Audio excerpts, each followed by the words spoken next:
Hello and welcome to another episode of Muga. This evening I'm joined by Timi. How you doing, bro? Come on, Ten Hag in. You get me? Hey, Got a lovely. couple of Ten Hag. Let's go. Michael, how's it going, brother? I'm all right, man. I'm all right, man. This is going to be therapy for me. So let's get into it. Are you at the ward again? He's in the wood. I'm here. You got there before me, man. I'm so happy. come off that. The worst doctor in town, man. The worst doctor in town, man. What a guy. And The thing is, I can Stevie. hear all of you. I'm quick. Is it me or is There goes Michael another looking? life. Listen, we got Michael looking hella pixelated. We've got Stevie's lights telling us tick-tack. How's it going, Stevie? Yeah, bro. I'm in the middle of a fucking thunderstorm. Bro, Stevie's light is doing that strobe lighting, fam. Some of us It's mad. Setting the mood. Before we get into what promises to be a pretty interesting pod, do the usual plug the socials. For those of you who aren't following already, make sure you follow us on the Twitter, TLF_Muga. Some people say Muga, but I like to say Muga. If you're not following on our YouTube channel, that's also the Muga at Muga Touchline YouTube channel. Give that a follow. We'll be doing our live pods from there starting next week. We've been getting mad love on the Patreon.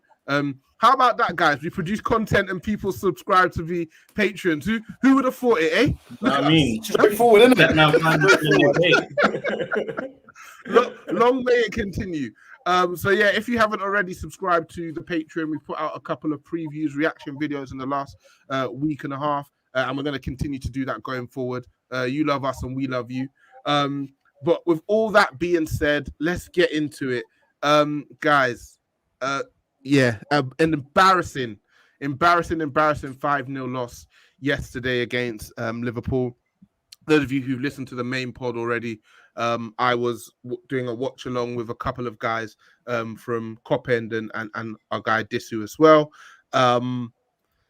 Let's get into it. I'll start with you, Timmy. Let's start with the lineup first of all. What were your thoughts on the lineup going into the game?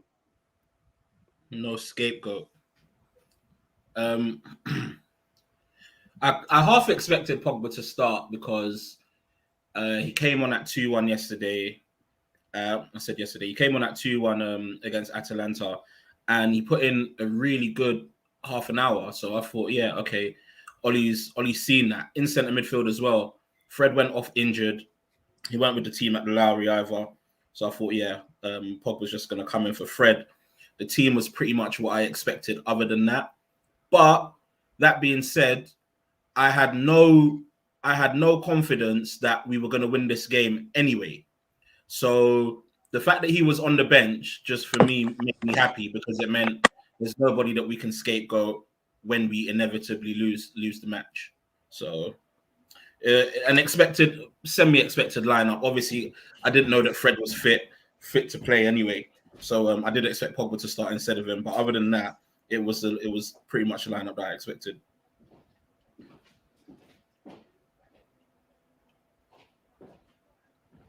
Can't hear you. Are you on mute? Ollie, before the game, said that we had a good performance against Atalanta, hence why he went with the same lineup. Michael, do you echo those sentiments? Yeah, I think we had a good game against Atalanta. Those sentiments. Yeah. I don't know. The deal, bro. what I he's know, watching. The thing is, is that this Man United team, they have all the finances. They can get visual replays like that. At the touchline, they could be seeing what happened in the 15th minute, on the 16th minute. You know what I'm saying? Just 1 minute after. So they got all this money in investment. So I don't know if they actually watch the games back. We'll get him battered against Atalanta. What world are we living in where Atalanta should be 2-0 up at Old Trafford? What world are we living in? And obviously, we come back and, Ronaldo gets the goal in the last 10 minutes. You know what? It's great. Ronnie, but he covers up the cracks, innit? And obviously, Paul Scholes kept it real after the game. And that should have been a wake-up call. Like, we've actually got Liverpool come into our territory. Liverpool, let's bang in form. Mo Salah, who everyone's saying is the best in the world, come into OT. We need to be sharp. We need to be on our game. But no, I don't know what they did between the Atalanta game and yesterday, but clearly nothing that was productive. Yeah, can't disagree with anything that you've said there. Stevie, I'm going to assume that you're still there and you've only hid your visuals here, because man. you're getting cooked. You're getting cooked in the chat, and people with epilepsy are saying that they need a trigger warning over your side of the screen. I need a bloody warning. I'm struggling. I'm looking like electrician in my house. We started in the worst possible fashion, and we were a goal down within 5 minutes from Naby Keita. Let's talk about that first goal, and I guess did it set alarm bells off? Because not too long before that, Bruno did have a really good chance. But let's talk about just the first goal and the kind of collapse that led to that. Yeah, it's it's hilarious. Obviously on the preview, I think I mentioned that it could get sticky if they get a goal early. I did not anticipate them getting a goal that early, but when it went in, was I surprised? Absolutely not. Like this Ollie Reign has been categorized by inconsistent performances, like lack of style, lack of substance. But yesterday's performance was so bizarre. Like I never rated Ollie before, but it was clear that he's completely and utterly out of ideas. The half semblance of a press from Greenwood and Wan-Bissaka, and then the complete collapse. I think that goal was just like a microcosm of our entire performance that day, man. It was like we got turned over back to front in the space of about 10 seconds. Our midfield defense entirely collapsed, and that just kind of set the tone for the rest of the game. Yeah. Very quickly after that, we were 2-0. We were 2-0 down with a second goal coming from Diego Jota. A calamity of errors from I feel like every week there's a different couple of players that get the nickname the Chuckle Brothers. This Sunday it was actually Maguire and Shaw. The Chuckle Brothers somehow managed to, from a 2-on-1 situation, come out without the ball and led to a back post tap in from Diego Jota. Once we went 2-0 down, Timmy, was there any faith in you that we could get any sort of positive result out of the game from there? Well, no, but in fairness, we did have probably our best spell in the game after they went 2-0 down, without really creating too much. I think Rashford got in behind once. Think, bro, do you know what? I can't even remember. I just know that we had a decent little spell, retaining possession, a little bit of sustained pressure, corner here and there. And I still didn't think we were going to get back into the game at 2-0 because what? Did they score their second goal in like the 10th minute, right? 13th minute or so. 13th minute. So there was like another 80 minutes of football to play. Like, I knew that it was going to get worse. I was actually tweeting from the Muga account, and I was like, as soon as it went 2-0, I was like, oh, this could be 4-5. And then when it got to 4-0, I think I tweeted, actually, this might even be 6 or 7. So, bro, when they went 1-0 up, I knew that the game was over. Even with that much game time left, I knew the game was over. When they went 2-0 up, it was just, yeah, pretty much. Like I had no faith that we were gonna go and win that game. But obviously, I'm a fan, innit? And I'm a passionate fan. So, you know, I have to put forward this brave face. You know what I mean? Yeah. I will never ever in my life look at a Liverpool player or fan or whatever and be like, yeah, you lot are gonna spank us. But the real no, like there weren't really too much confidence going on, especially when I saw my guy weren't playing, because in these games you just play your best players. I think for all form goes out the window. You just play your best players and you move from there. You said that on the fight card, yeah. So yeah, we had a little spell, and it was like, like when Wilder fought Fury, right? And it got to like the 8th round, and Fury battered him for the whole round, and then with 10 seconds left, Wilder just got the second wind and just started hitting, man. Boom, boom, boom. 10 seconds left. He's not even really catching man properly, but he's showing a little something, hyping up the fans a bit. That's what we done there. because then the third goal goes in. Yeah, exactly. I see you drop your head. I know. I know.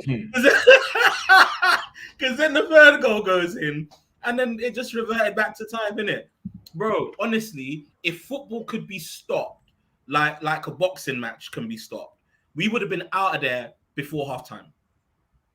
The calamity of the second goal for me would have been enough to be a total knockout. And you got defenders bouncing into you got defenders bouncing into each other. Real amateur hour stuff. And I've been saying for the last couple of weeks that it's time for Oli to go, and this run is going to be the run that gets him out of here. But there's a way I'd want us to lose. Was that not it? That was embarrassing. 4-0 after 90 minutes. It was more what I wanted. 4-0 at half time was beyond me, and I think it was how pathetic the players seemed as well. They just seemed like they kind of they just lay down.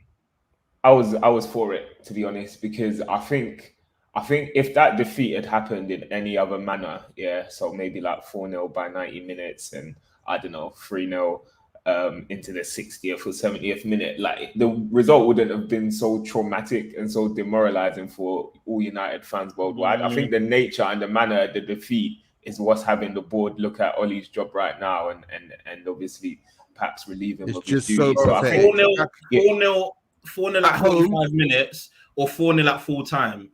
It's still embarrassing. Yeah. I think, for me, it was just a level of dignity at the end of the day. I think we have dignity. You can't have any dignity in a 4-0 loss, but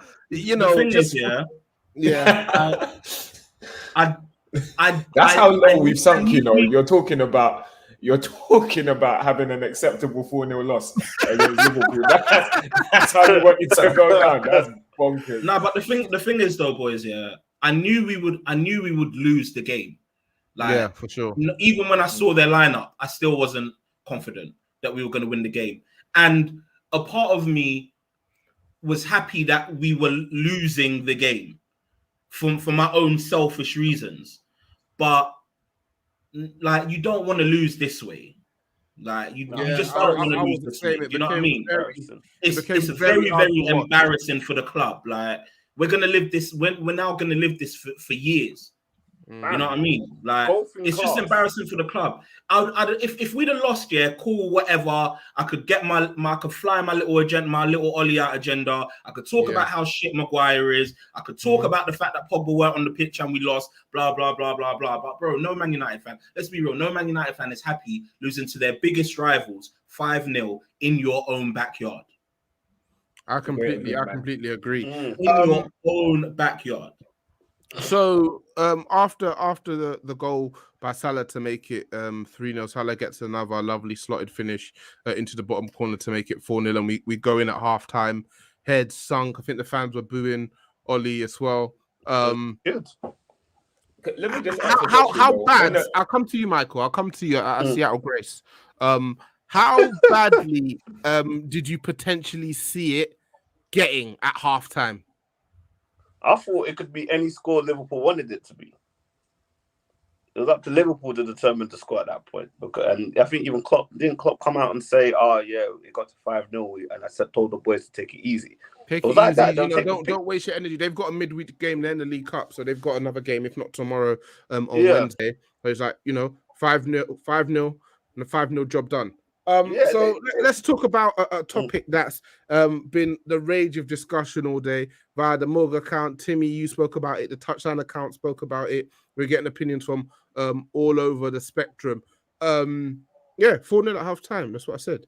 All over the spectrum. We bring on Paul Pogba at half time, and for me, it's an interesting and insulting substitution because you haven't started him for whatever reason. You're saying basically you don't trust him, or you trust Fred McTominay more than you trust him.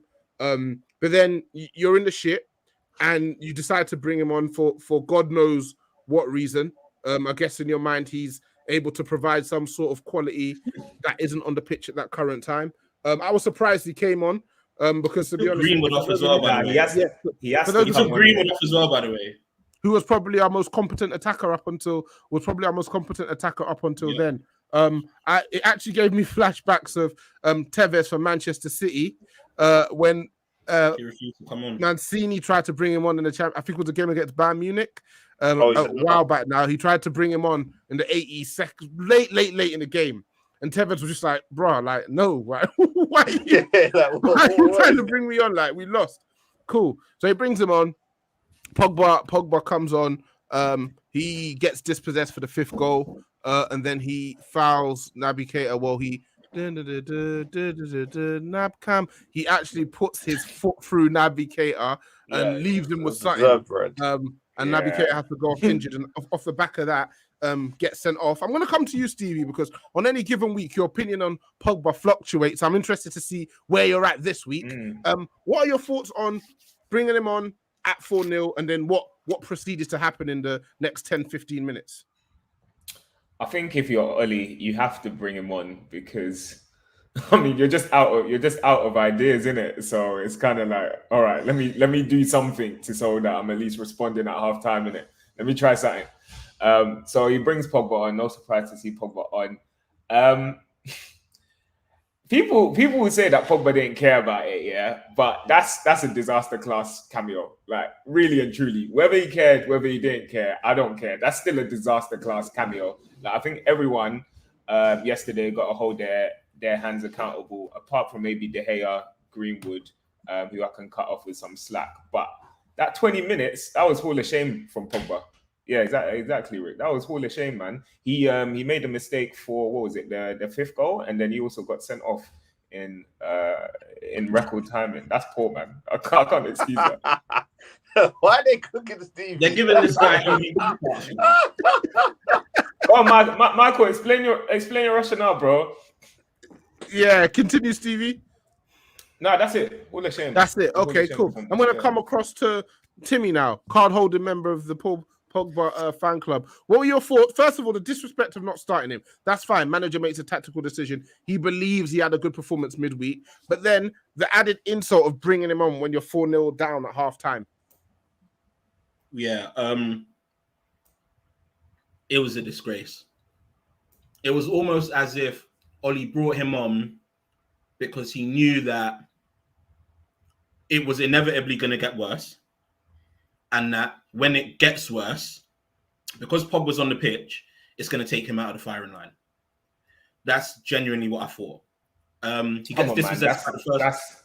That's not true. Well, you thought the scapegoat team, bro. Am I going to be allowed to finish? Or do you genuinely believe that? Yeah, Steve, he let you finish. Let him finish, and then you can come on. I'm muted myself while you were talking. We're not barbarians here. Come on, you get me, right? Anyway. He got dispossessed for the first goal, yes. I watched it back today. I actually watched it continuously for about 10 minutes, trying to like process like whether he's at fault, whether he's not at fault. And ultimately, I'm going to say he's at fault because he did get dispossessed. The pass from Fred, who's like, 2 yards away from him, it's a bad pass anyway, right? And Pogba gets it under control with his first touch. And by the time he's ready to make his second touch, there are 2 Liverpool players either side of him. There's Jordan Henderson in front of him, and I think it's Naby Keita to the left of him, right? He gets dispossessed. Henderson plays a very good pass that Maguire should have intercepted, by the way, but I'm sure we'll get to that. And Salah makes it 5-0. But yeah, so that's happened, and straight away, no fan really wants to use context. No fan that dislikes Pogba doesn't want to use any context when it comes to him. So straight away, he's dispossessed and he's at fault for the goal. But you know what? I can hold that cool. Going back to Oli. 4-0 down. The game is lost, right? You haven't started this guy because you don't trust him in centre midfield, right? But you bring him on at half-time because you trust him to not make the scoreline worse. You then take off your most competent attacker for him. So even if the idea is for him to create chances, he's taken off the one man that was on the pitch that probably could have done something yesterday. If you're going to bring on Pogba and take off Bruno and keep on Greenwood, fine. I still would disagree with it, but fine. He even changed the shape to a diamond. What is this guy on? The fuck is this guy on? Yeah, so I wasn't quite. I was trying to understand what he was doing. Not only do you embarrass him by bringing him on at 4-0, would he ever bring Ronaldo on at 4-0 down? Would he ever bring Bruno on at 4-0 down? Listen, I think at this point he's made it very clear what he thinks of Pogba and where Pogba shows up in his pecking order. I think the only probably quality player who gets disrespected more than him is Greenwood, and that's because Greenwood is a kid. The level of disrespect, and I genuinely feel that this guy, because Pogba, he's a professional at the end of the day, right? If his gaffer tells him come on, even in the 90th minute at 4-0 down, he's gonna come on. He's not like Tevez. His reputation as a person is important to him. So yeah, he's gonna do what he's got to do. In his head, he's thinking, "Why are you bringing me on? Surely, like, what am I gonna do?" And bro, he's just thinking, "Bro, do you know what? In that case, let me just get myself sent off." And I genuinely think he got himself sent off on purpose. Pogba's known for those challenges, yes, but he's not known for those challenges in our attacking half. No reason for him to do that. Not one reason for him to do that, ever. And he's not that stupid. In the defensive half, yeah, we know that he can be a calamity. We've seen it many times. But in our attacking half, he don't do that. I think he wanted to get sent off. And if the yellow card had stood, he would have done something else stupid and then got a second yellow and gone off. Because that was his way of not having to be involved in the shower of shit that was on display last night. I hear it. Michael, I'm going to bring you in as an alternative opinion to Stevie and Timi. Stevie, I feel like you want to... Hold on, Stevie, I feel like you want to rebuttal. Yeah, go rebuttal. The floor is yours, sir. I'm itching. I think it's too presumptuous to assume that Pogba came on and decided that he's going to get himself sent off. Like, the game had long gone. The game had long gone at halftime. At halftime, it was 4-0. It was already a disgraceful performance. We already knew what was going to happen. So Pogba was already absolved of blame. The one thing he didn't need to do to worsen his stock or his standing with United fans is come on and get yourself sent off. That's only going to worsen your position. You're not going to come out of that in a better light than if you had just stayed on and managed the rest of the remaining 45 minutes. You're saying that he made the tackle intentionally to get himself sent off. I feel like that is such a reach, man. So he's come on. The mistake for the goal, that's definitely not intentional. That's Pogba all along. And then that tackle is a bad tackle. Do you remember the goal, Stevie? Do you remember the goal? Yeah. So are you telling me that goal? Are you telling me that goal is not his fault? Stevie. Ultimately, I said you have to blame him for it because he ended up losing the ball. But he's taken his first touch before he can even get his second touch. They are both on him. The pass from Fred is hospital. And this is another fixture of Pogba being at United, and he's getting blamed for other people's stupidity before him. Pogba loses the ball loads. Yes, I completely agree with you. But in this situation, if you're giving a man the ball who's 2 yards away from you, by the way, and you know that there are two Liverpool players Xing in on him. Stevie, just watch the goal again. After his first touch, I swear on my mother's life, after his first touch, there are two Liverpool players right next to him. After his first touch. You know what? Henderson's anticipation was fantastic. The minute Fred passed it back, he didn't even stop. He just kept coming at Pogba. He just kept coming at Pogba. Firmino was ready. Firmino was not looking at it now. I remember. Firmino was behind him. What can he do? What can he really do? Because after his first touch, right? What can he really do when you've got Henderson? His first touch would have had to be to get rid, right? But when a man passes it to you from 2 yards out, how easy is it to just get rid straight away? He's gonna have to knock it out for a throw or something. Just hoof it, no? Yeah. You know what I mean? We're trying to absolve him of blame. And the thing is, no. Because I'm saying you still have to blame him because ultimately he's the one that lost the ball. But it goes back to what happened against Switzerland for France in the Euros. And on that day, So many people were saying that's not Pogba's fault. That's not Pogba's fault, even though he's the one that lost the ball because the pass into him was a poor pass.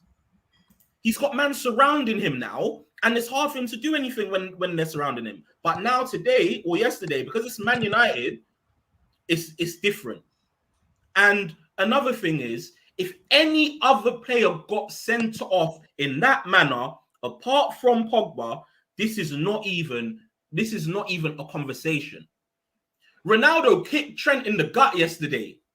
Curtis Jones, sorry. Two light-skinned brothers. They look the same. Kicked Curtis Jones in the gut yesterday.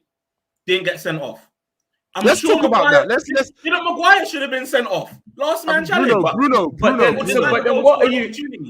But my whole point is that Pogba came on and he dropped a stinker. Michael knows. And you're not telling me anything to suggest otherwise. Say that again. I want to know what your view is, Morayo, to be honest. Stevie, what did you say? Sorry. Yeah, I said Pogba came on and dropped a stinker. That's my point. He definitely did. And the thing is, it's gonna go down as a stinker because he's at fault for the goal and he got sent off. But outside these two things, like he was just there. You know what I mean? Those are two big things, though. Those are two pretty big things. Yeah, but these That's are like me saying I scored two own goals, these are but the outside the talking two own points. goals. Right. So these are the talking points. Like other people are gonna look at that goal and they're not gonna blame him. Like, fam, I hear you. It's actually really unfair because at the end of the day, listen, because he lost the ball, but realistically, like you're not putting man in a position, you're not helping man. You're not. And listen, at the end of the day, listen. At the end of the day, he came on when it was 4-0, so the game was already lost. So people were saying, "Oh, he made it work." Like to me, it's like you just made. It's minor, isn't it? They were scoring a fifth because Salah wanted his hat trick, and if somebody else had scored the fifth, Salah would have still gone for his hat trick in it. That's where we're lucky. But just to round up on this, I just want to get your thoughts, Michael, because I've said my thoughts. Stevie said his. Timi said his. What are your thoughts? Do you think Fob was a hero, as some people are saying, for sticking it to Ollie, which Stevie vehemently disagrees with, or do you think he's a villain, as other people are saying? I saw that meme of him smiling, walking up. Yeah, it's quite funny still. Again, just reiterating what I said before, bizarre decision to bring him on. I don't know what message you're trying to send to him or the players. Maybe he thought Pogba can get on the ball a bit more, hold the possession a bit more. He don't give a shit. He doesn't care at this point. He generally doesn't care, I think, what he does with Pogba. Yeah, it's just bizarre. Very bizarre. I don't think he even understands what he's doing with him. Obviously a big slap in the face to bring him on. And then I don't know. I think Pogba probably didn't care as well, you know? Like, I don't blame... Obviously, he lost the ball for the last goal. Do you think he's gone? Do you think he's gone now? Who? Ollie? Pogba. Oh, that's the thing, because a few weeks ago when we were playing well, he was saying the right things and things were coming out saying, you know what, he's happy here. He may sign a new deal, so it's looking good. But then he does that. But then again, I can't put what he did yesterday all on him. Like, the game was gone. Like, he probably could have kept his head with the challenge. Like, the challenge, obviously, said we're in their half. We're losing 4-0. Naby Keita's not really doing anything with the ball. To go 2-footed, it's a bit of ill discipline on his part. So it pulled into question. But if we get a new manager that's got to prioritize Pogba, then maybe he stays. Maybe we can get the best out of him. But I thought yesterday it was just poor. But I guess it was poor from the manager downwards. So he just was part of that shit house, that poor house. That he didn't do anything different than just have a shit game like everyone else. You know what I mean? Sure. I think Pogba getting sent off was probably better for the final result in the end. Is when they had 10 men, when we were up against. There you go then. Oh, sorry, when they were up against. What are you saying? That was his mastermind plan, bro. So what is this discourse, bro? I'm saying it was better for us, innit? Because in the end, Liverpool just made it a training match from that point onwards. To be honest. And by the way, he's not a hero. Like, I'm not going out there and calling him a hero. Like, he's not. Because at the end of the day, you still need to have some level of professionalism when you come on the pitch and whatever. But I do think that Ollie set him up to fail. And I do think that, because I'm trying to look at it from my perspective. And if my boss did something like this to me, I'm sabotaging the team. Like Bro, I've been at work. I've sabotaged bare. I don't like disrespect. I don't. And that is the height of disrespect. That is you sabotage bare things, yeah. Bro, You sabotage bare situations. You know, in that. We'll say less about that. We'll put man on the 1-1 table and shit. We'll say less about that. Don't come and dry snitching yourself, bro. I wanted to talk about. For me, there's really nothing else of note to really talk about in the performance. The goals we conceded were poor. I think every goal came from some sort of structural or individual mistake. We saw the kind of the lead up to it in the game against Atalanta. But it even hurt me the way Salah was celebrating. Like, you know, when he bangs goals against Norwich and he doesn't even really celebrate because it is what it is. Yeah, it was, you know what I mean? like, it's just a light thing. It's a light thing. Nothing light. Man got a hat trick at Old Trafford. Yeah, he didn't even do a knee slide. You know what? You know what? When I saw the lineup and people like saying, "Oh, he's trying to mail it in," and this is a Konate, this and that, no Mane. I was like, guys, do you see the players that he's put in? Jota is a very good player. He had Konate, who's a mobile centre back to play alongside Virgil van Dijk, a physical mobile centre back to play with Virgil van Dijk.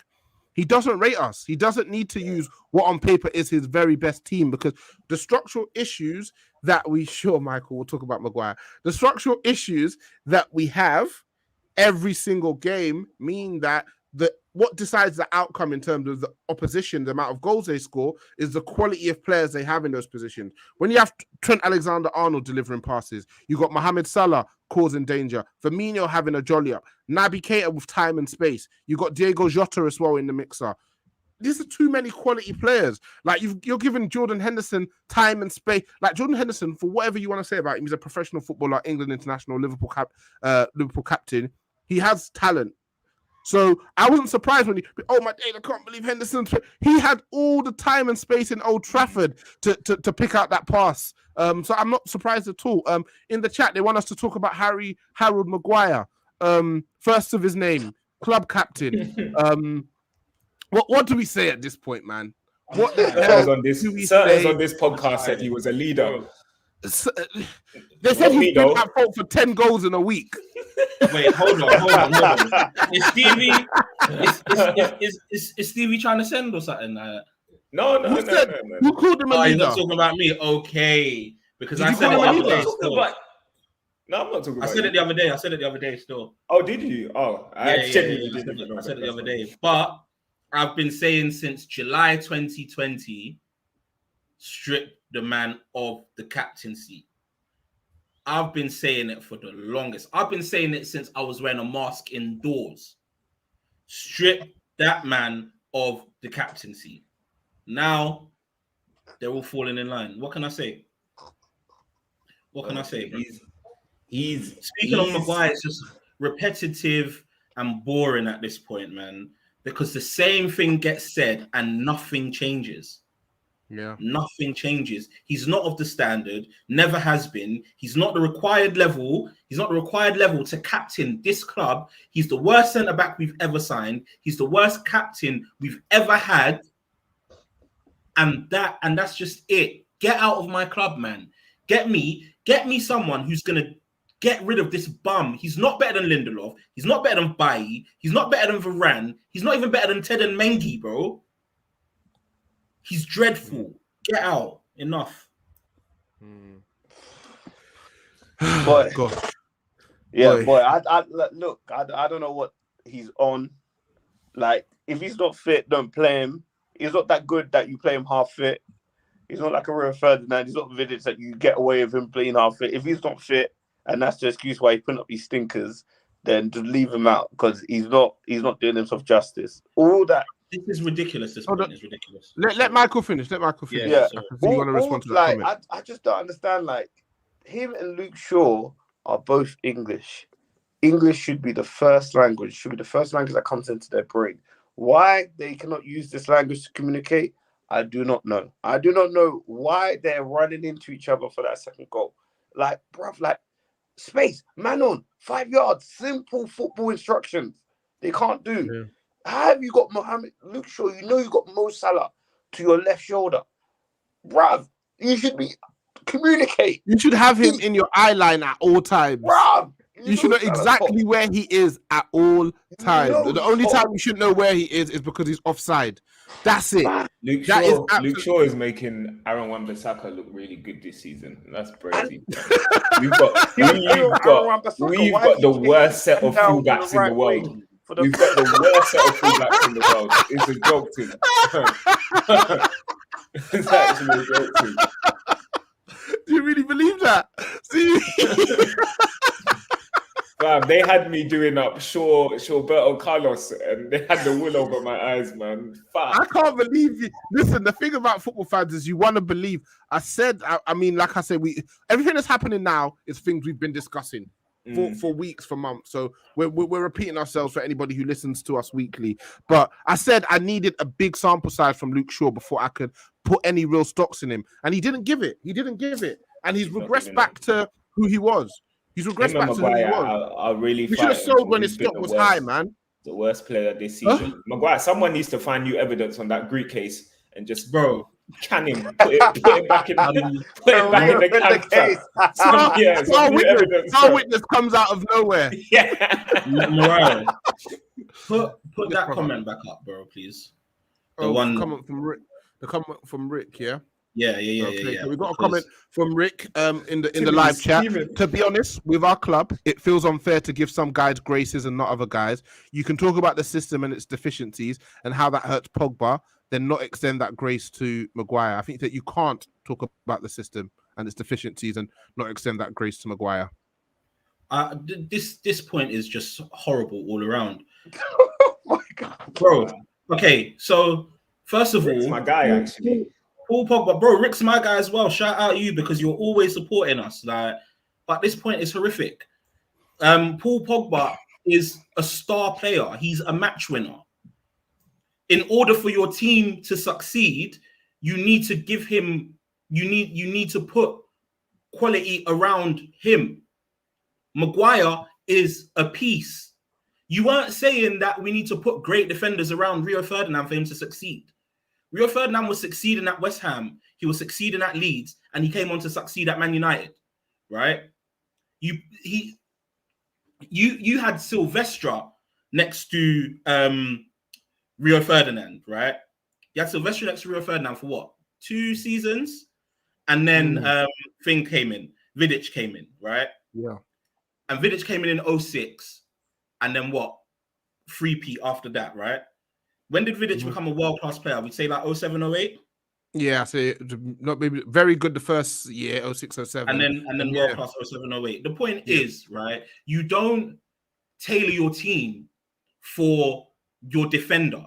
So many times I've heard people say, Maguire needs someone fast next to him to cover for him because he's slow, he's not athletic, etc., etc., etc. Well, we just put Varane next to him at the start of the season. A top 5 centre back in the world, if not top 3. Maguire has looked worse. He has looked worse, right? You put Fred and McTominay next to Pogba, and you get average to below average performances from him. You then put him next to Conte or Matuidi or even Adrien Rabiot for France, and you get stellar performances from him, right? Consistently in that France setup. Can you see the difference here? You've given Maguire quality, and he's worse with that quality. You give Paul Pogba quality, and he shines. This point, there's so much wrong with this point. Like, you want us as a team to cater for Harry Maguire, a 6 out of 10 centre-back at best. You've got Paul Pogba, a 9 out of 10 midfielder at his best, and you're telling me we should give Maguire more leeway. You said 8, Stevie. What did Stevie say? 8. You know what? Whatever. It doesn't matter because what are you building your team around? Are you building your team around a defender that's a 6 or a midfielder that's an 8? It's a no-brainer. Bro, the point makes 0 sense. Man are actually telling me that we should hold Maguire we should give Maguire the same amount. I should give Maguire the same amount of leeway that I give Paul Pogba.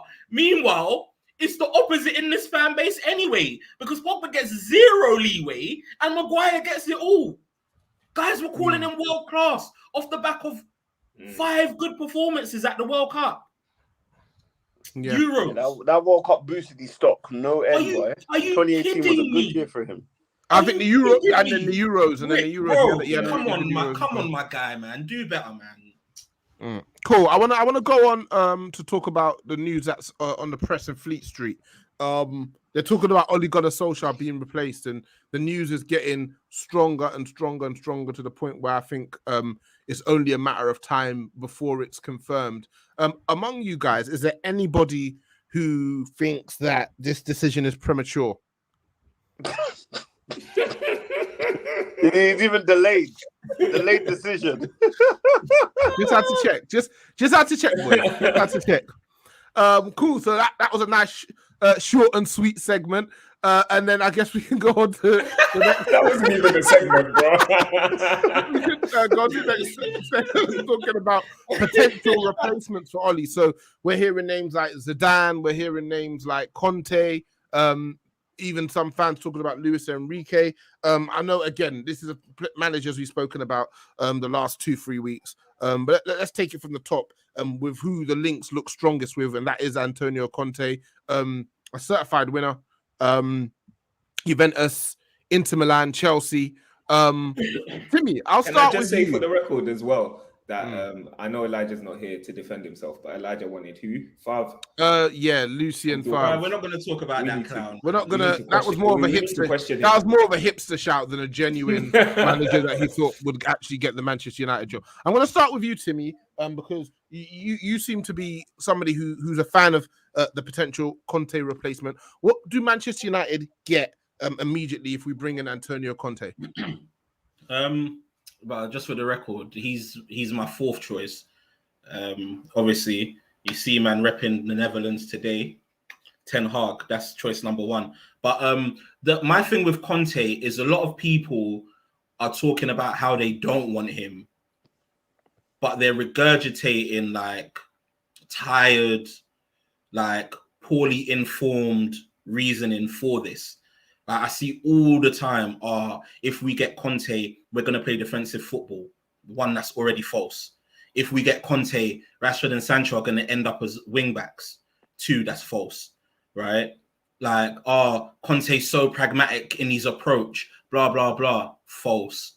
Conte is a well-organized, structured gaffer, right?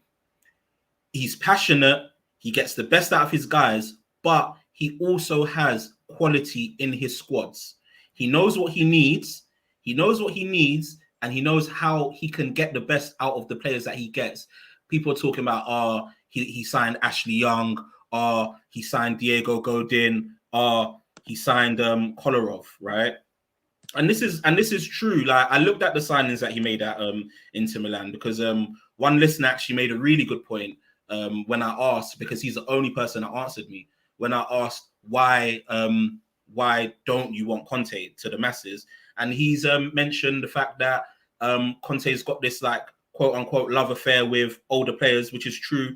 I looked at his 16 signings at Inter, and about 10 of them were over 30. So he's got a point there. And a lot of poor ones, Darmian, Kolarov, Godin was still good when he signed him, to be fair, not so good anymore.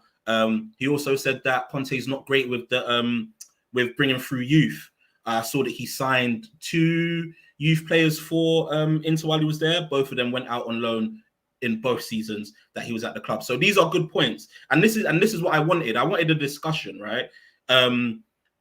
But I don't want to keep hearing the same reason as to why people don't want Conte, because this is actually not true. And it actually shows that you just do not watch his teams, right?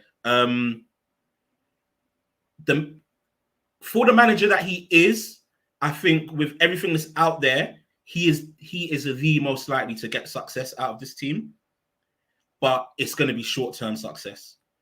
If we signed a Brendan Rodgers or a Ten Hag or even a Graham Potter, that seems more like a 5-6 year job kind of thing.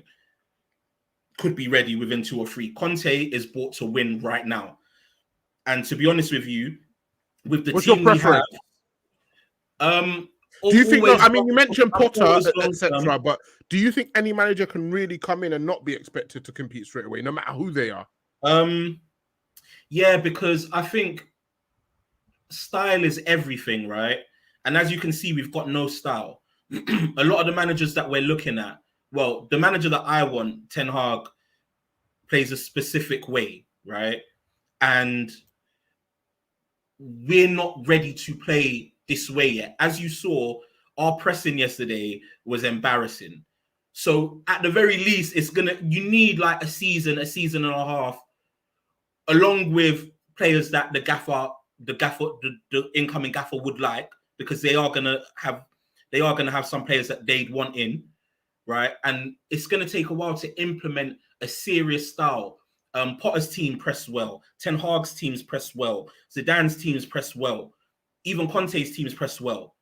This United team can't even press. If you think that within 6 weeks we're gonna be pressing demons, it's false. How long did it take Klopp to get this Liverpool team pressing as well as they do? A few years, but I think even with Klopp, he started with a poor quality side, and he had to build up his signing over the years. That's true. I'll mention something. This isn't specific to you, but it's something that absolutely grinds my gears when we're talking about football. We use the word pragmatic in football to always mean defensive. Pragmatic means dealing with things sensibly and realistically in a way that is based on practical rather than theoretical considerations. Pep Guardiola is pragmatic. Jurgen Klopp is pragmatic. Any manager, Oli isn't pragmatic. Any manager who has a clear philosophy when he goes out to play, and in football, we use it to mean defensive. So, Jose Mourinho is a pragmatic manager. So, sorry, that's not about you to me. I just wanted to. You're absolutely educate correct. And inform. Yeah. When I first started hearing them use the word pragmatic, it didn't really make sense to me until I realized, they mean defensive, because that was the key buzzword when talking about Jose Mourinho. Exactly. He's pragmatic, and they just kind of like moved it onto Conte. They're like, Conte is the brother of Jose. They're both so pragmatic and this and that. And in my head, I'm like, pragmatic doesn't mean defensive. It doesn't. It doesn't. Like, and they're not even the same. Conte will set a team out to win a match properly, right? If it means you come up against a better footballing side and you need to be on the defensive for most of the game, he's going to do that. And I don't think there's anything wrong with that. In fact, that's smart. But when you're up against a team that you should be slapping 3, 4s, and 5s, bro, the guy's ruthless. He's ruthless. And listen, I reckon he brings the quickest success to the club, but it's not going to be sustained, and the youth team will suffer. Okay, so I don't want this youth team suffering. I'll ask you this then, or riddle me this, should I say, not just for you, Timmy, for all of you. Where we signed Ronaldo, and he's going to be with us, for another year and a half at least. He's here to win. At the wage we're paying him at, we want him to win. We want him to have a bit more success. Does it make sense to get a Conte in, finish this last year and a half of Ronaldo, see what he can do, and then we get rid and we bring in the next manager to work with Greenwood, Rashford? It's an easier base when you put it like that. It's an easier base to work off, because, as you say, the Ronaldo signing is for here and now, and the fanfare behind it is all here and now. So obviously, having the manager that we currently do have isn't one for here and now. He's building. Yesterday, he was saying that we're close. I don't know what we're close to, but he's a legend that we're close. But I think if you bring in someone like a Conte, who I'm watching some of his tactics, obviously his tactics for Chelsea and the tactics he implemented for Inter Milan, and he's clearly a manager that thinks about the game. And regardless, I think he will put in whatever formation is best for the team. I think the formation he used at Chelsea when he won the title was 3-4-3. And Inter Milan he used 3-5-2. So this is someone that's clearly 4-3-3. He's shown that he's a manager. At Chelsea, he started off with 4-3-3, didn't he? He did. After the Chelsea game, the Arsenal game. Arsenal game, yeah, he switched. Yeah, and he used 3-5-2. And he used 3-5-2 at times that you meant. He used Like, 4-5-2 that's at someone that's Juventus at pragmatic. times as well. So Antonio Conte, from the sounds of things, it sounds like you guys would be content with Antonio Conte. Am I right in that He sense? knows the I would league. Personally, Hold on, not one at a personally, time, boys. One at a time. Come on, we're orderly. We're gentlemen. Go on, Stevie. Put his hand up. yeah, no, I personally, I'd love him. I'd love him in, man. I think as United fans, sometimes like we want it all. Do you know what I mean? And unfortunately, at this point in time, the Liverpools and the Man Cities have it all. We need like success. We haven't played good football since 2008. It's going on 2022. We're used to dead football. Like we can live with dead football. Conte's football isn't as bad as people make it out to be. You know he's going to get the best out of players. You know he's going to come with a clear style and implement his philosophy, as they love to say, effectively. And that's what we need at this point in time. Like, how long has it been since we won the title? This guy is as close to giving us success as we can get from the available managers out there. So I think we go and get him in.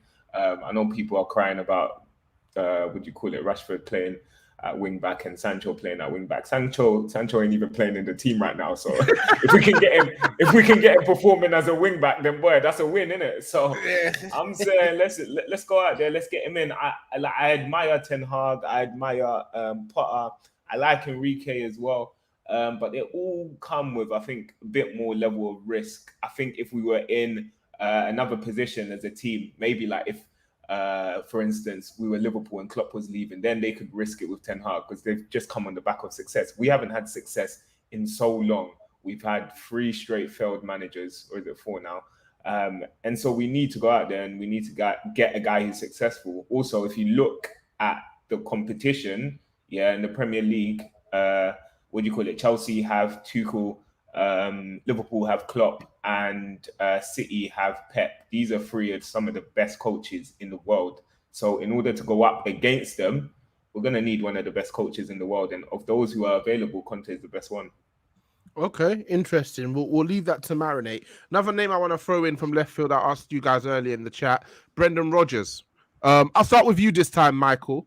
What are your thoughts about Brendan Rodgers potentially coming in as Manchester United manager? I think he's undoubtedly a good manager. I think undoubtedly he improves the team that he works with. He improves players individually as well. I think he knows the game. He knows the game pretty well, and I think tactically he definitely showed us when we played them recently that he's tactically adept. I guess he does. Obviously, when he went to Celtic, he cleaned up house. But I guess the Scottish League is what it is. In the Premier League, obviously, he came close to Liverpool.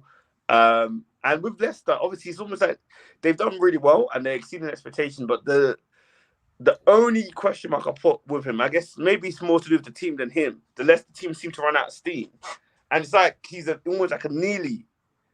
Tactically. He's been watching tactical videos on YouTube, and you can tell. He shared in the chat a whole tactics channel. That's my new vibe. Really stepping off our necks, boy. No, I'm talking tactics because Ollie has none. I'm prioritizing the man that can use tactics because we ain't got none. We got players. We actually got good individual players. We just haven't got a team. And I think someone like Brendan Rodgers, obviously, I don't know how instant the success will be, but I just think he's a nearly manager. Maybe Man United seem to take him all the way there. But that's the question mark I'll put on Brendan Rodgers because I think he'll get us closer than probably Ollie will, but can he get the job done? But I guess a big team needs to take that chance on him. Yeah. What do you think, Stevie? I think like there's something about me that doesn't trust him. Too British for you? You know it is. It's exactly what Michael said. He's a Nelly man, like the Scottish success. No, like I don't know. He was a record breaker. It wasn't just. Oh mate, I could go with managing the Scottish. No, I promise you wouldn't. You wouldn't break records. Not with Celtic. You wouldn't break records. Not with this Celtic. Bro, I could win the title with Celtic, man. Come on, man. Let's not hold that accolade very highly. He came close at Liverpool, and then after Liverpool, it absolutely crumbled. He had some really bad signings. Like when it fell apart at Liverpool, it really crumbled. And then at Leicester, should that team have even been competing for the title? Exactly. Perhaps. Huh? Perhaps. I mean, perhaps he got second. You can't even say with full chest that they should have been competing for the title. You got me Bro. now. You got me now. Shameless, bro. No. So what he did he had a bunch of pretenders. He had a bunch of pretenders who were actually punching above their weight. What I will say though is once he got there, they did capitulate. I will not disagree with that. I will not disagree. He had Suarez though, and in Suarez he had a generational striker, and he had Sturridge at the peak of his powers, and he also had a very young Raheem Sterling. So I do think they had a good enough forward line that they could have competed. But I don't want a nearly man at our club, and to be honest, I haven't seen enough of him to suggest that this guy can come to United and do the job. I think we've had too many nearly men at the minute, and we just need to go for all-out success, man. Okay. So you're of the opinion that you want somebody who's just going to come in and win. Timi, what do you want? Instant success or somebody who's going to build something? I would be happy with Brendan. I think with Rodgers, we don't use enough context with him sometimes. So they beat City in 2014 when they're going for the league. I think is that the game where Henderson or Coutinho scored a screamer? I think they won 2-1.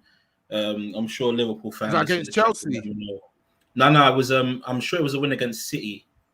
Okay, I remember Henderson screamer against. It was Chelsea. but it was an important win because it basically took them pretty clear in the league. Chelsea was the 1-1 draw. Gerrard slipped. No, sorry, the 2-0 loss. Gerrard slipped. I think he came close enough, and even after that slip from Gerrard, they were still in pole position to win the league. And I may be wrong. Palace, didn't they? I know they drew 3-3 with Palace. I can't remember if they were 3-0 up or if they were like 3-1 up or something. I can't. But I think against Palace, remember. I think. I just think sometimes though, because that's ultimately the game that stopped them from winning the league. Because I think they lost out by like 2 points or whatever. So that's ultimately the game that stopped them from winning the league. And I think in situations like this, whilst you can say Brendan bottle job, etc., you have to put it on the team as well. There's not too much more you can do if at the time they were 3-0 up. And cruising, he's probably making some substitution, thinking about the next games and whatnot. And the guys on the pitch haven't got it done. So, but you know what though? Do you know what? Go on. Because they lost against Chelsea, they had to beat Crystal Palace like 7-0 for them. No, it was already done. I think it was the goal game difference against Chelsea that lost them the title. They had to beat Crystal Palace like 7-0 to actually still be in with a realistic chance of it on the last day. And the thing about the game against Chelsea was the fact that which game was first then? The Palace game or the Chelsea game? The Chelsea game was first, but basically Palace was a Monday night. What would have happened is if they'd both won all of their games, I think Man City had such a superior goal difference that basically the loss to Chelsea basically done it in for them because they weren't going to topple. All they needed to do was draw with Chelsea, beat Palace, and win their last game, and they would have been the champions. And they would have won the league. Chelsea came to Anfield with a weakened team, no Hazard. Remember, they had a midweek Champions League game, I believe, against Atletico. No, you lot are right. It was tough. Yeah, okay. I'm seeing it now. And then I guess you look at his time at Leicester. What do you think? That's what I wanted to get onto. Yeah, go on. That's what I wanted to get onto. So he's put Leicester in positions to get, he's put a team that's, I'd say when he got there, 7th or 8th best team in the league. And he's taken them to within one game of the Champions League twice. You can call it, but you can call it a bottle job because they were in pole position in most of those. Times. What I will say is COVID killed him the first time because They I've were no on bad doubt form before COVID, man.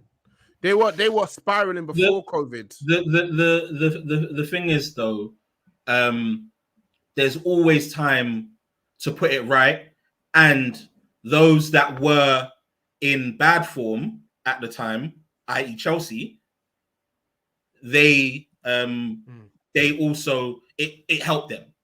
United were in pretty okay form, right? We just beaten City. We were ready to go. You know what I mean? But Chelsea weren't in good form. So Leicester might not have been in good form as well, but nor were Chelsea, right? And the break just basically disjointed everything. So he's taken them within a game twice. Last season as well, their back end running was extremely difficult. They had to play us, they had to play Chelsea, they had to play Liverpool, right? In their final games. None of which last season they were better than any of those teams.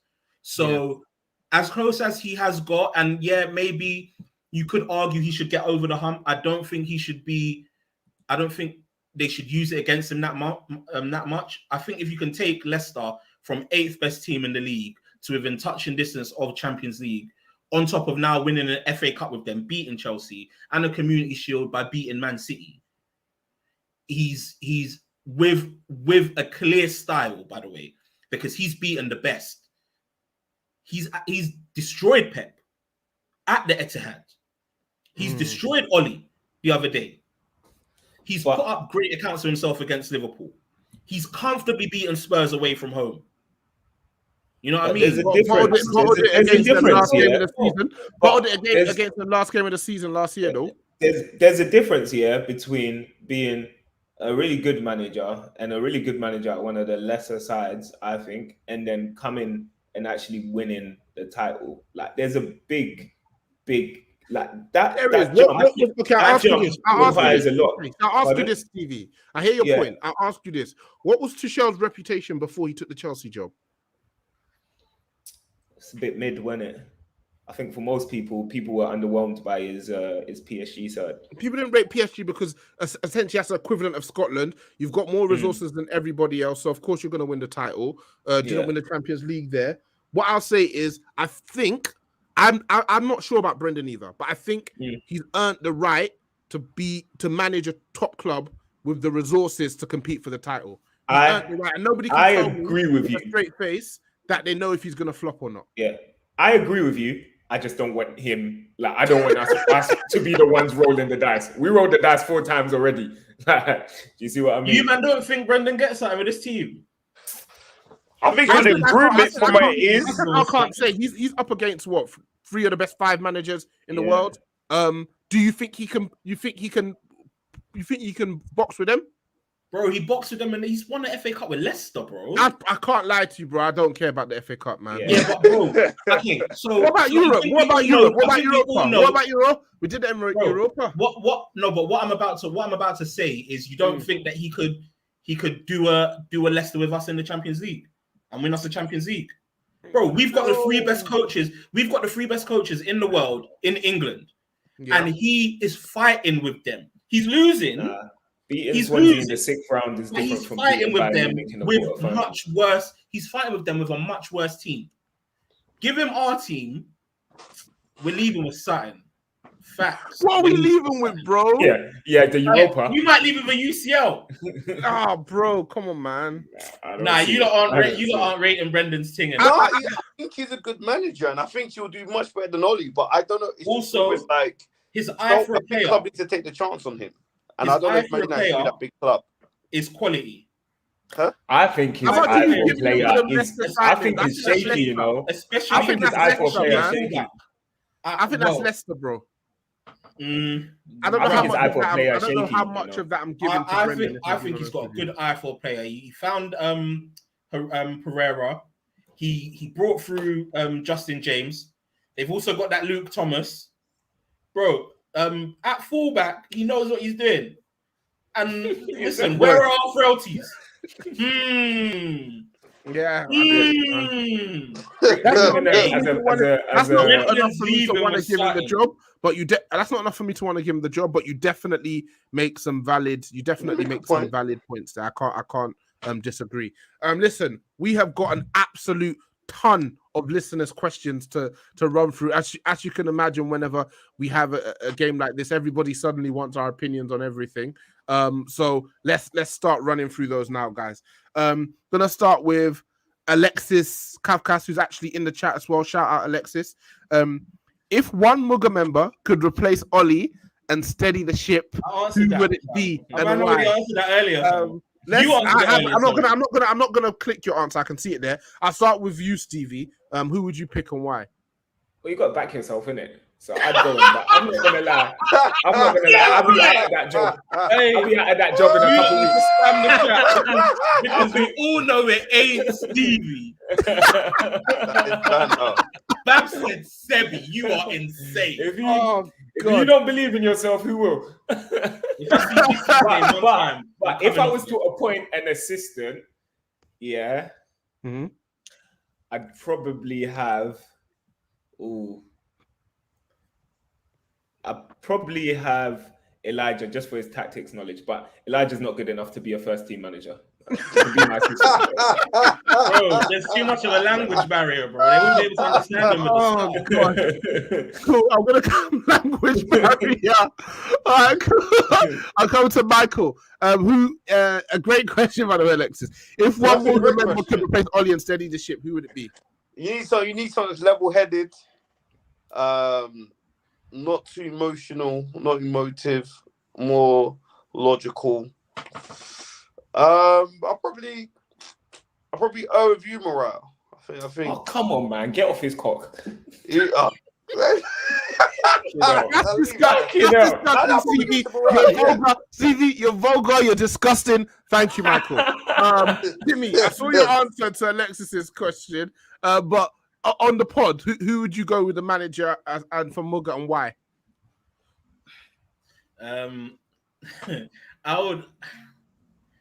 I'd go Reams probably, if I'm being completely honest. Reams doesn't even do the pod. Bro, he's in the chat. Yeah, let's stick to somebody who does the pod. Who does the pod? Okay, Stevie would be last. Thank you. Without a doubt. Stevie and Rodney bottom two. Rodney was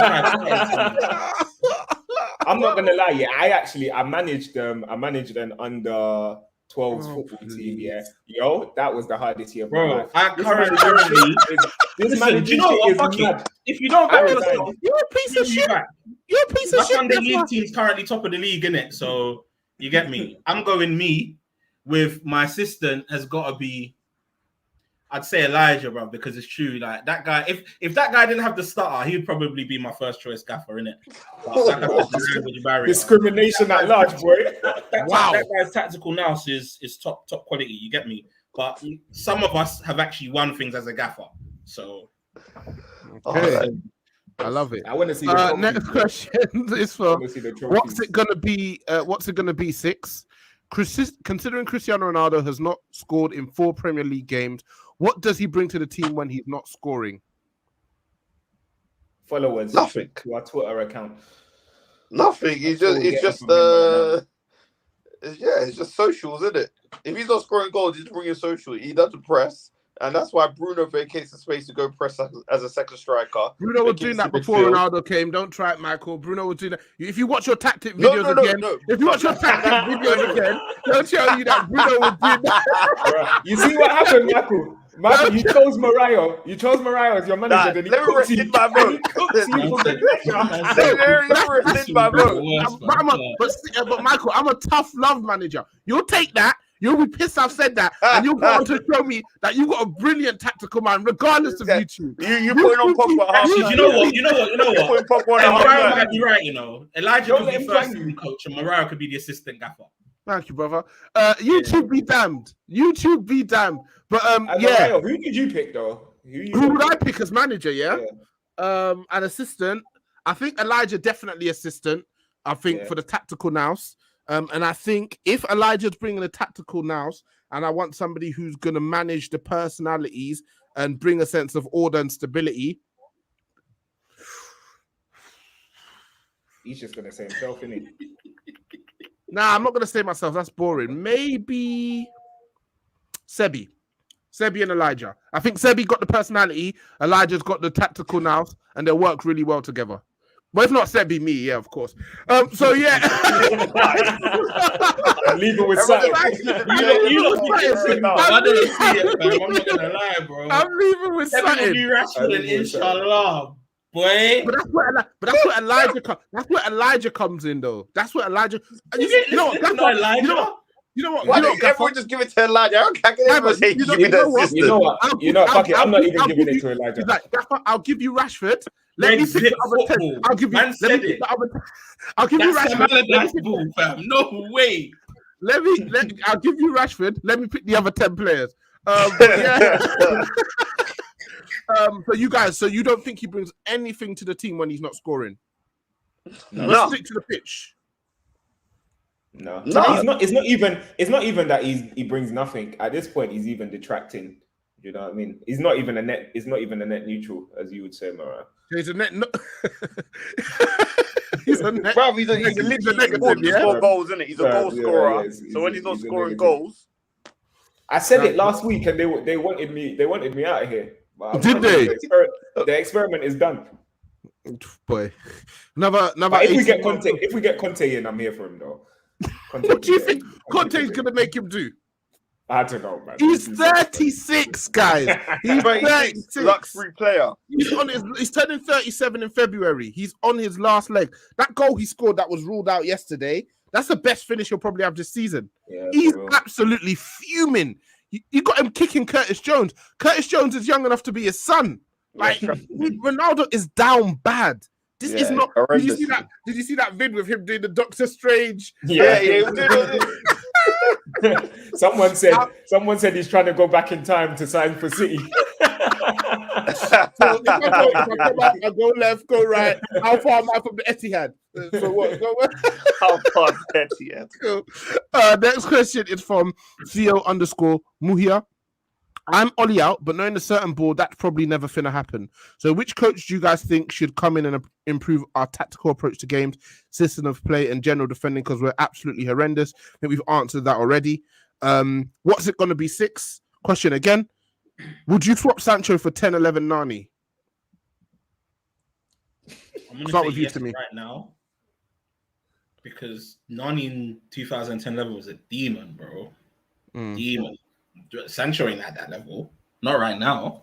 Yeah, we're seeing the best of Sancho because it's almost saying Sancho that's not warmed up yet versus someone who's playing at the top of their game. So it's not really easy. I'm taking Nani, bro. That Nani was demonic, bro. Yeah. Would anybody take Sancho? Would anybody take Sancho over that Nani? Well, right now we need to do a Sancho. He had to go away stressed. He had to go away stressed. Remember the pickups. I'm not asking you, Stevie, because you got nothing good to say. You've got nothing good to say about Sancho right now. Let me keep my mouth quiet, boy. Cool. Got a question here from Fahi Fom of Cop and Fracas. Hasn't left us alone for the last 24 hours. Hope you're well, Fahi. Hey guys, love your show. Does Timmy still think Manchester United will win the Champions League?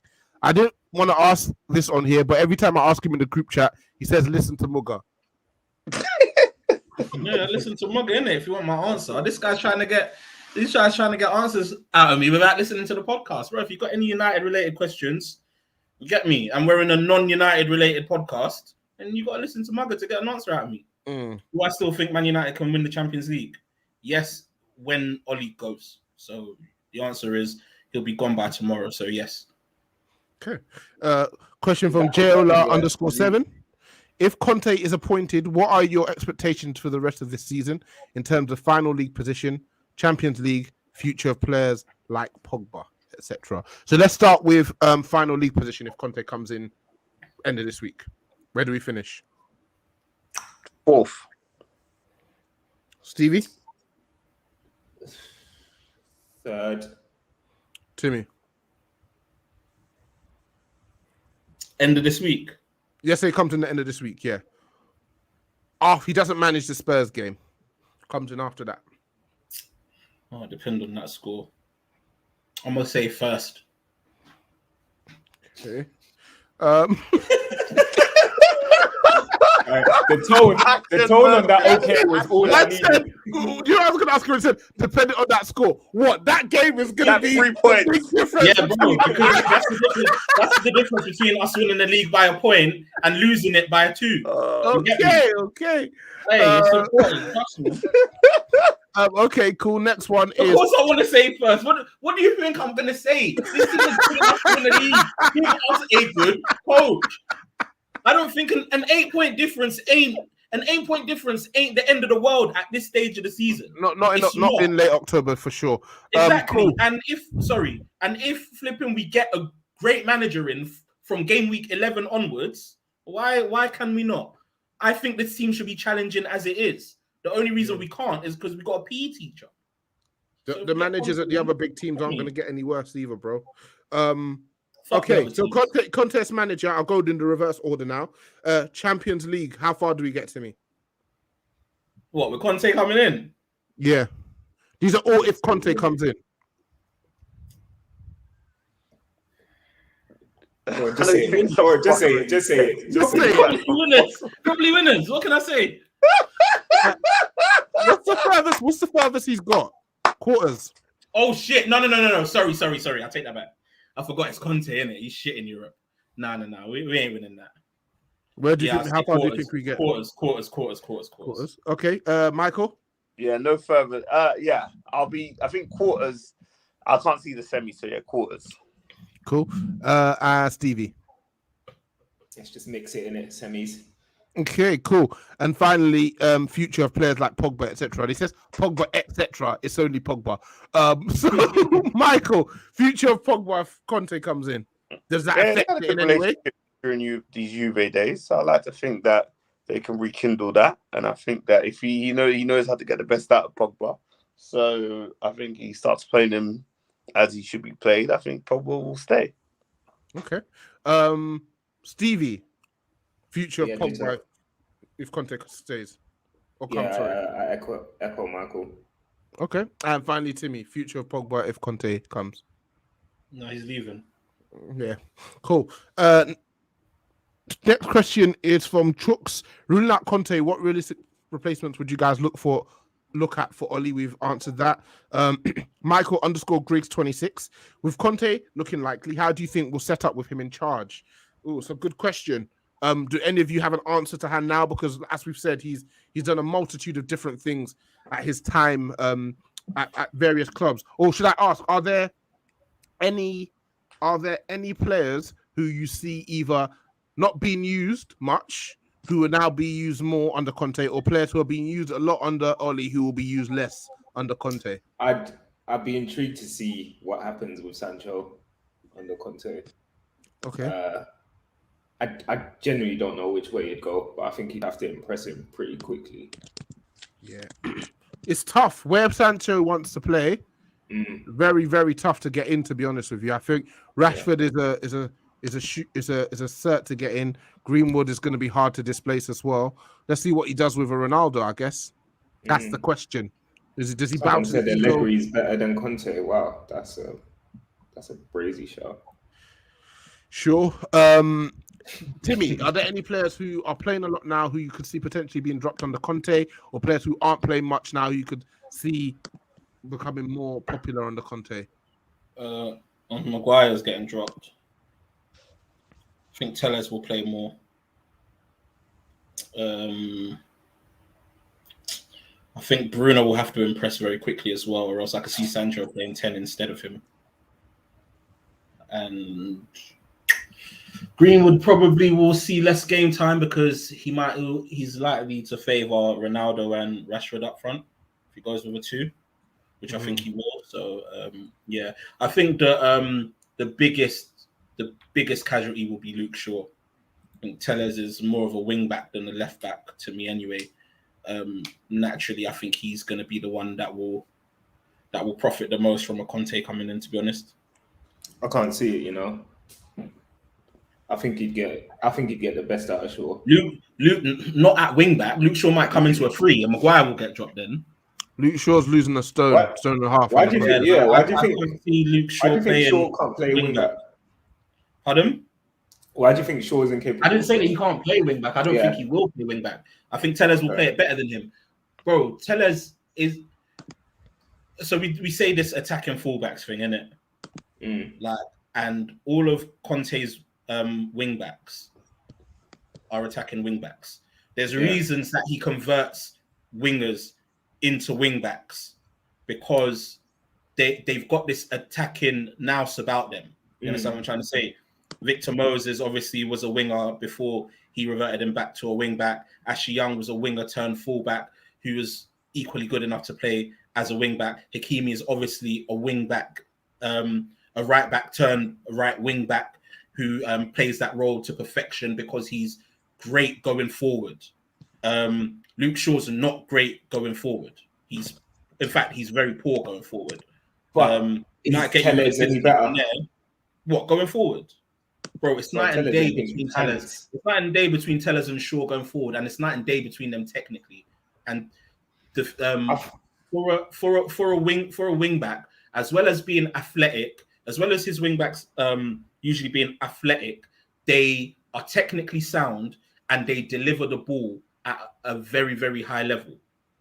And the only thing I think Tellez can do is deliver the ball at a high level. I don't think Tellez is particularly athletic. I don't see him getting up and down the pitch. And this attacking ability that you say he has, I have not seen it for Man United whatsoever. I've not seen it in any game. Listen, the thing with players like Tellez, is we need to under Oli, we need to just scrap anything we've seen from him. Because you've seen managers come in and these guys that look like absolute showers of shit with the manager before turn out to be that team's best player. A la Jorginho, who's now getting Ballon d'Or shouts. You understand what I'm trying to say? For me personally, everybody has to have a clean slate under the new manager, apart from Maguire. But everybody has to have a clean slate under the new manager. And I think Tellez will definitely profit from it. It's easy to say he's shit, but he definitely weren't shit at Porto. Yeah, that's fine, but that's a different. He's one of their better players at Porto. Shock. Another player comes into Man United under poor management and doesn't look good. Where have we heard that story before? So you're it's buying a story as old as time at this moment. Exactly. So I'm all this whole I'm not having Tellez. Tellez ain't good. Blah blah blah blah blah. I'm just not having it until we get a new gaffer, and let's see how he performs under that one. Okay. 88 Jones _ discussion or Conte. Would you trust a Conte with our elite and upcoming talents, i.e. Greenwood, Ahmad, Medjbury? Do you think our academy rebuild would be for nothing? I think he's a stopgap. I don't think he's a long-term manager. I think he's a stopgap, win a couple of trophies just to get that behind us because we haven't been a winning club for a while. Get the feel-good factor. Get that feel-good factor in. Then you get the guy who's going to build. Then you need to start grooming whoever the longer-term person is from early. So start talking to them. Let them know, all right, Conte's here for a couple of years. Boom. You're our next guy, yeah? So I think, listen, Greenwood's 20. Ahmad is, 18, 19? Medjbury's 18. These guys have got the world in front of them, man. Ahmad and Medjbury, I think, need to be going out on loan and getting first-team football at a top league in Europe and actually playing week in, week out. But I'm not worried. I'm not worried for either of them at present. Coming to the team, man. Yeah. Got a question from ZS _ London. What big players will be in for a rude awakening under a new gaffer? Bruno Fernandes. Yeah. I think. Yeah. Yeah. Bruno. I can't argue with it. Yeah, he's gonna. No, my screen hasn't frozen. I'm just holding this pose for a while. I think with his goals and assists speak for him, but obviously his performances don't always match up to those numbers. So I think his performances fucking speak for him, mate. Yeah. So he's definitely gonna be in trouble. I don't know. Maybe another manager obviously it sounds crazy, but if Ronaldo's not scoring, they'll have a decision to make as well. So, and obviously we'll see with Matt Fred as well. A serious manager may come and be like, we need to fuck this shit. This is nonsense. Like, stop this bullshit. Get these players out. What if a new manager comes in and still uses them? How would you guys feel then? They do give up on football. I need to change sports. I may pick up golf or some shit. I don't know. Like, I just have to switch it up, man. Start supporting Rory McIlroy or some shit. I don't know. Like, I hear you, brother. Got a question from Ken Patchy 1. How would you line up this squad in a 3-5-2? Who starts? Who's losing out? Should be interesting. Let's go from top to bottom, or bottom to top. We doing it together or our own? Yeah, together. Who do you guys have in goal? DGG. Cool. Centre backs. Let's start right centre back, central centre back, left centre back. So who do you have as your right centre back? Varane. Lindelof. Bailly. You said that like you're asking a question. Nah, do you know what? Yeah, you said that like you're asking a question. Yeah, no, do you know what? Because I'm trying to think where would Varane sit best in the middle. Do you want Bailly to be your last defender? No, you want no. Yeah, so you want Varane last. Nah, do you know what? Go Varane right centre back. Go Bailly right centre back. Varane centre back. And Lindelof left centre back. Yeah, I think you want Varane. Fuck Lindelof, man. No, I'm not having. There's no way that we're letting Maguire play over Lindelof. Oh, there's fuck no Lindelof, way. bro. Maguire's good in the free. Then we'll have Mengi or Shaw instead. Maguire's not making my team. No way. Lindelof, man. That's how you made his name. All right, then we go Shaw then. No, you're getting overruled, man. You're getting overruled. No. Make his name in the Maguire's not making it. Dog shit. Why not?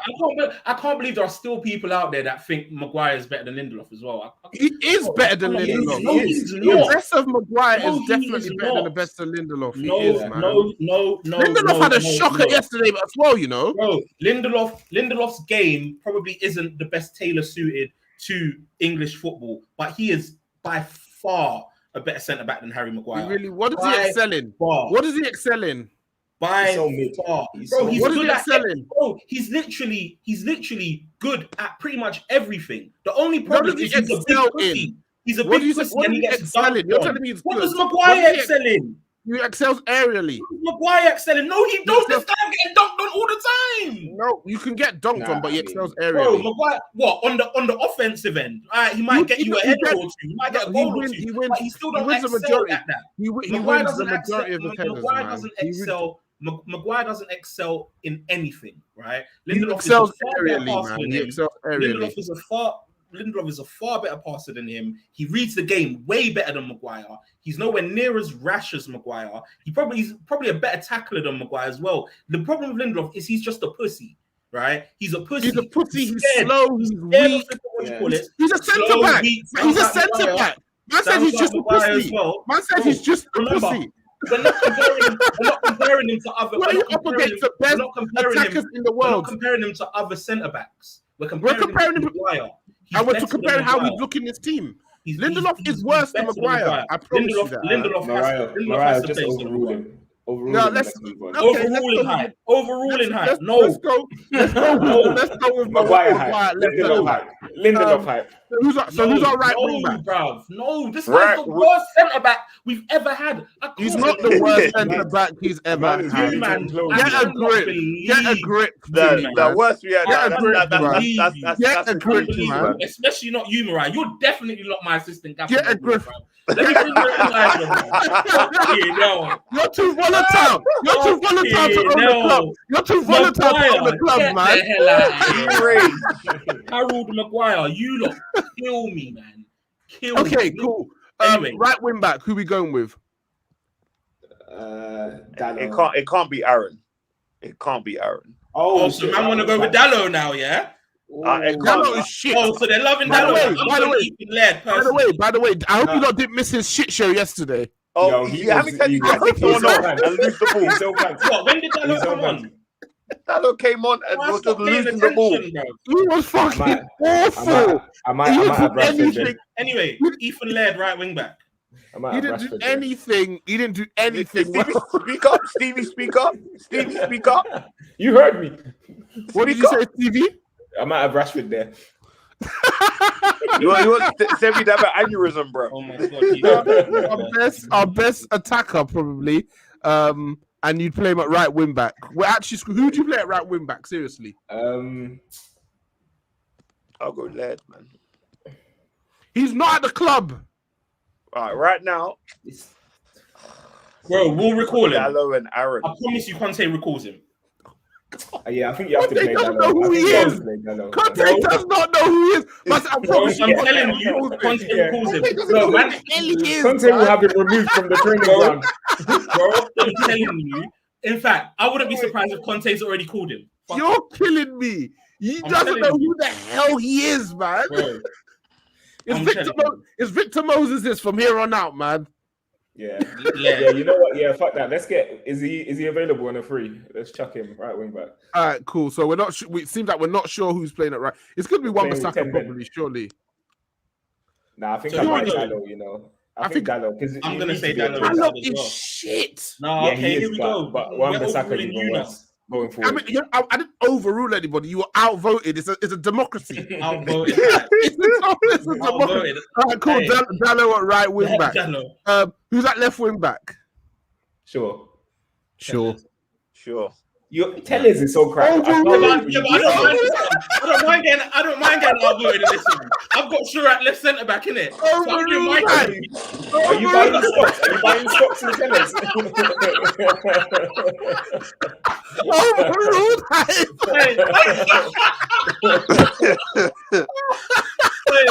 I've got Sure at left centre back, innit? So I'll tell us it's my left wing back. Those tables, real quick, boy. All right, so how are we playing in midfield? Are we playing with two and then one behind the two strikers? Are we playing with one that sits just in front of the defense and two? Are we playing with three flat? How are we playing? I think play with a 10 and two sort of pivot. Yeah. Okay, so who you got in the pivot? I think the you pivot. have to play with a 3 if we're gonna. I wanna see Van der Beek there, and I want to see.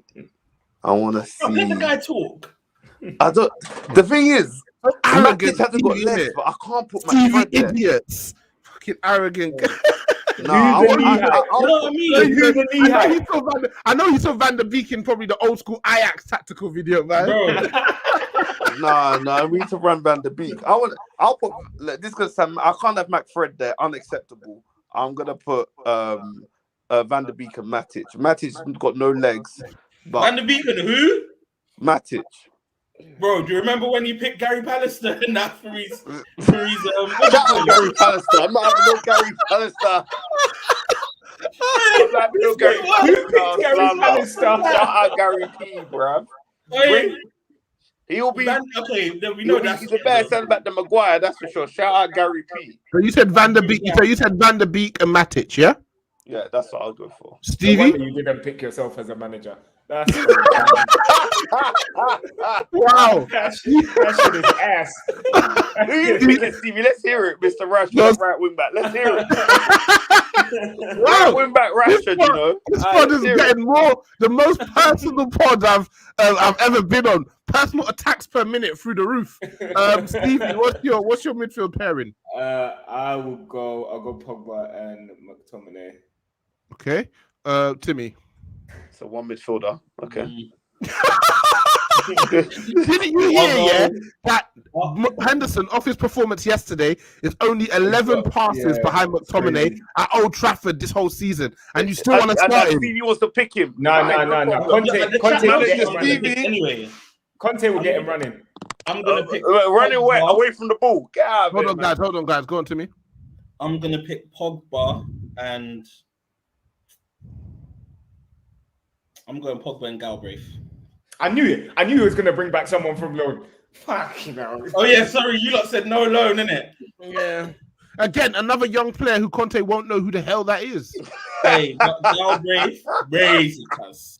All right, in that case, fuck it. All out attack then. I'll go Pogba and Hannibal then. Bro, the rest of these man can't get in. I'm sorry, man. You see fine. Pogba and Fred. Sorry, Gaffer. Jesus. That's more like it. That's more like it. Stick with what you fucking know. Morayo, Hannibal. I'm telling you, Galbraith is better than Fred. I'm telling you right now. He probably is, bro. He probably is. I'll go Pogba and Fred as well. It's difficult. Yeah, I'll go Pogba and Fred. 10, cool. yeah? Yeah, 10. We'll start with you this time, Timmy. Sancheezy. Oh, okay. Michael. I was gonna play Pogba further forward. Okay. Pogba's in the team now. He's in midfield, isn't it? Yeah. So who's the final? Who's the pivot to? It's Fred and Pogba. None of your two got in, bro. Who did he say again? Stevie just being shady. He had Van de Beek advantage. Yeah. You know what? No, I can't use Fred. Pogba and Van de Beek.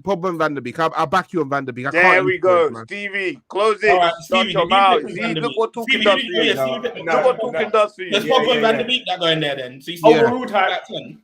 Pogba, Van de Beek. All right, number 10, behind the strikers. Oh, it's a tough one. But, yeah, let's go. Who's dynamic enough?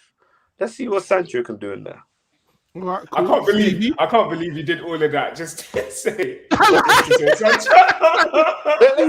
And you know what? I knew he was picking Sancho as well. Who's dynamic enough? Who's dynamic? He needs some explosive pace. He's got to dribble. Who's dynamic? Who's from Kennington where it started? Hey, SC11. Come on, run it back. You know. How about you, Stevie? Yeah, Sancho. Yeah, I'll back that as well. Sancho behind the front two. This will be interesting. Front two. I'll start with you this time, Stevie. Greenwood, Rashford. Okay, Michael. I'll back that. We need people that are running into spaces. Timmy.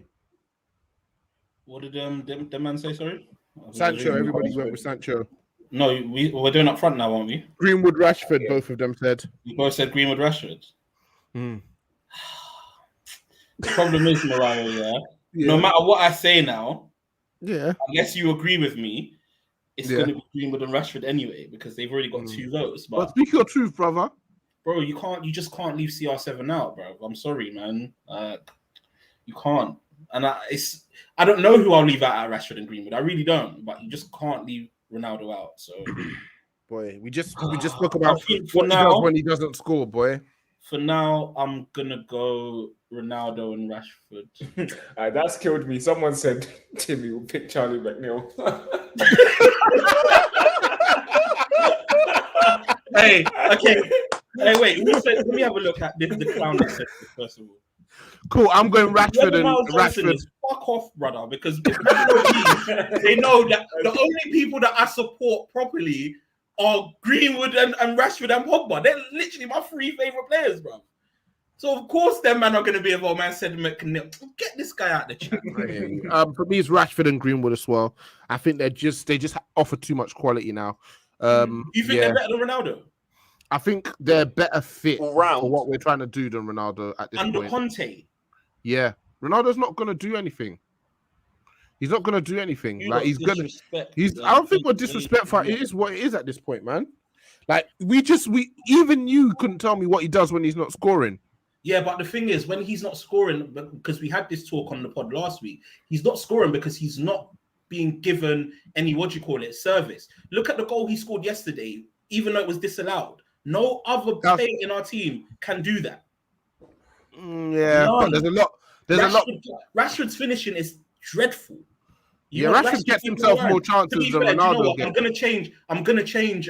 What's his name? I'm gonna change Rashford as well. I'm gonna change it to Greenwood because Rashford's finishing just isn't there. And if you all of Rashford's chances come from him cutting in through the left-hand channel. So he's cutting from the left-hand channel in centrally, right? So he's better served on the left-hand side anyway than he would be up front. So yeah, my front two would be Greenwood and Ronaldo. I just don't think you can leave Ronaldo out. I don't think you can leave him out for Rashford either at present. Rashford gets a lot of chances, but again, most of them are through darting runs from left wing. He does that pretty well. And guess who delivers those passes to him? Lindelof. But you lot didn't want to put him in the team. So yeah, well, right. I think Pogba will find him. I think we'll be okay with that. what, from that deep? We good. Yeah. Pogba will find him from wherever, bro. Pogba will find him from wherever. Sat-nav, my guy.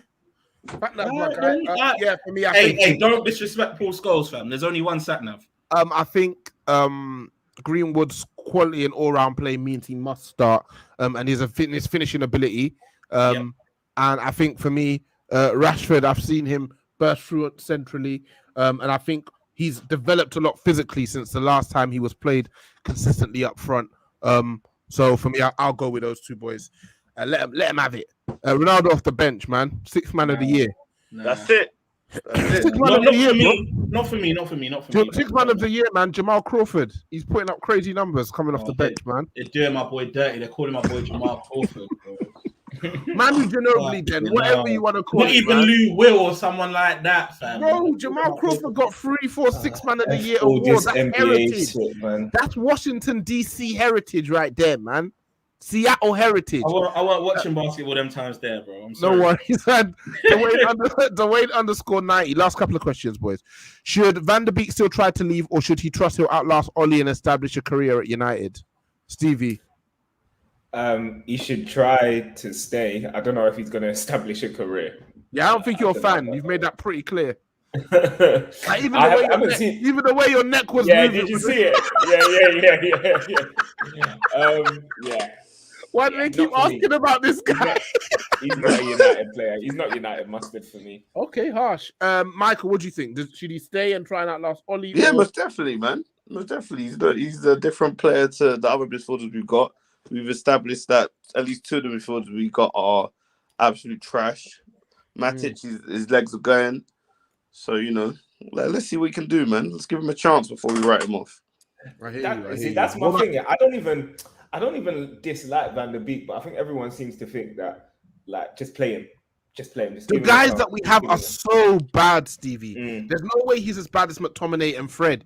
He's a functional midfielder with a good engine, a good football mind, and he's a good technical player.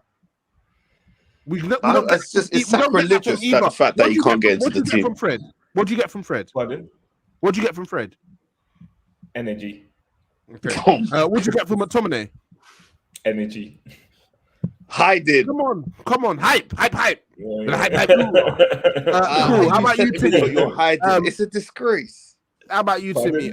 Should Van der Beek stay and try and outlast Ollie, or is it just not? It's not for him. Yeah, he should stay. Yeah, Defo should stay. Yeah. Any other gaffer comes into this team and realizes that he's our second most talented midfielder, like, right away. So he'll get a chance to prove himself, especially with the inevitable departure of Pogba as well. He should definitely get game time under someone new. So yeah, Cool. I'd keep him around. I respect that. Finally, question from King Marco of Coppen. Who's the worst signing for you?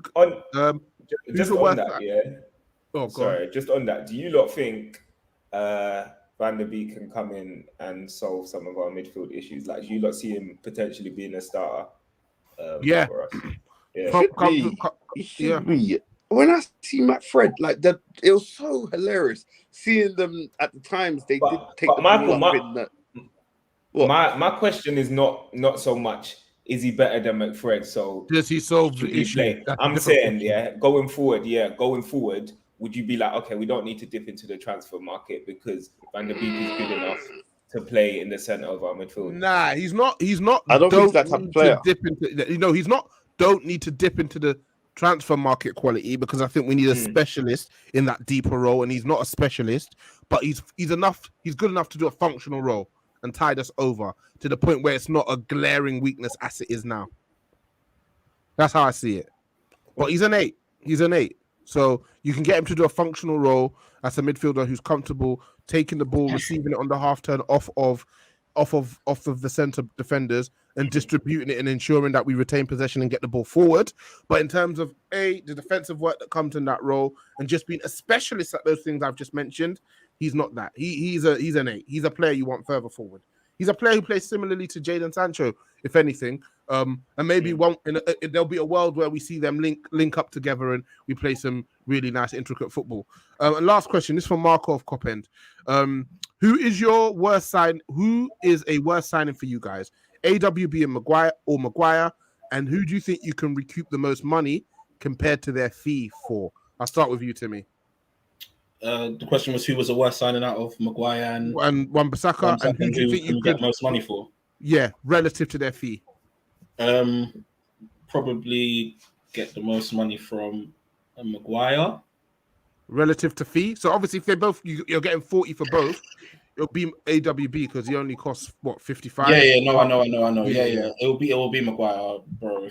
If Aaron Wan-Bissaka leaves United, then we're not getting any more than 20 mil for him. I think Maguire, we could still get reasonably around 35 to 40 from maybe like a West Ham or something when his time is eventually up. You know, like a team that is on the periphery, like an Everton or something. You know, one of those teams that are trying to build something and they think that, you know, an ex-United player is going to bring them something. You know, like how they do it all the time, innit? When they took Schneiderlin from us, when they took not necessarily Bruno because he was a bit older, but you know, something like that. Probably get 40 for Maguire. We won't get that much for Wan-Bissaka, bro. Like, no way. Cool. The guy's about to be a Congo. No disrespect to Congo, but levels. Stevie, what do you think? Who was a better signing? Who do you get more for? Relative to the better signing was Wan-Bissaka, though, by the way. Sorry. Yeah, no worries. We already assumed that. Stevie. Yeah, I echo everything Timmy said. Cool. Michael. Yeah, there's nothing really to add. I think you'll get more from Maguire, but Wan-Bissaka's been a better signing. Cool. Listen, closing in on 2 hours. Got to shout you guys out once again. Troopers off the back of a loss, always appreciated. Timmy, always a pleasure. We here, baby. Michael, live from Seattle Grace again. We fly in, man. Love, bro. Stevie, how you doing? Come on. Next time we record, what? New manager, yeah? New manager. Next time we record new manager, hopefully better lighting from you and just better. Bro, you should. The internet I've managed to fix today, one step at a time, yeah, boss. The lighting situation, yeah. Fam, I tried to flick it back on, it was moving mad. We take it one step at a time, brother. All right, boys. Peace. Peace.